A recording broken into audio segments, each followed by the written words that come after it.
Two Little Trains by Margaret Wise Brown. Pictures by Leo and Diane Dillon.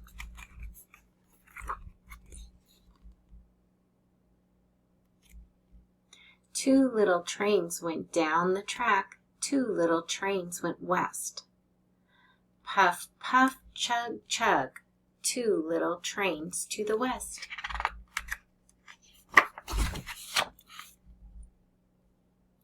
One little train was streamline train, puff, puff, puff to the west. One little train was a little old train, chug, chug, chug, going west.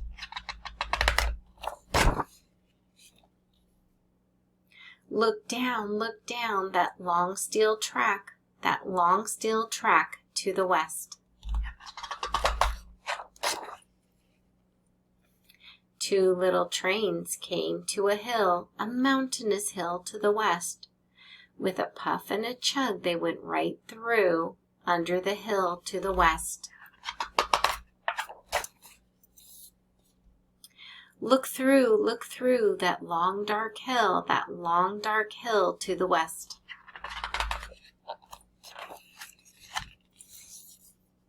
Two little trains came to a river going west. With a puff, puff, puff and a chug, chug, chug, they went over the river to the west. Look down below the bridge at the deep, dark river going west.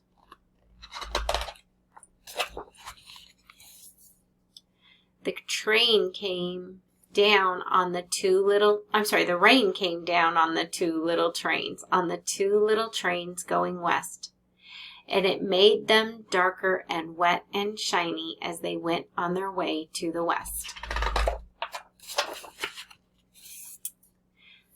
And snow came down and covered the ground and the two little trains going west. And they got white and furry, and still in a hurry they puffed and chugged to the west.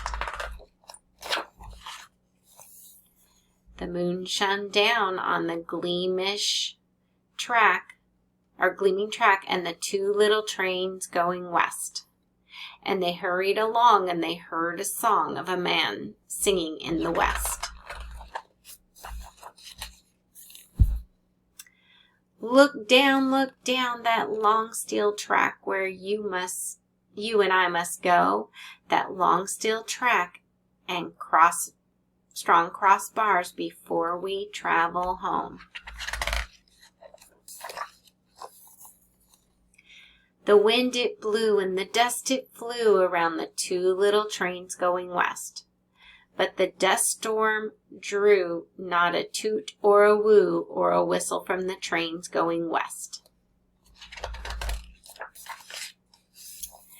Then the mountains came beyond the plain and the train started climbing west. Up and around and over and through the great high mountains of the west. The ocean was big, the ocean was blue beyond the land in the west. And the little train stopped, their trip was through, they had come to the edge of the west. And that was the story of Two Little Trains. Boys and girls, can you use your imagination and make your train go in your west?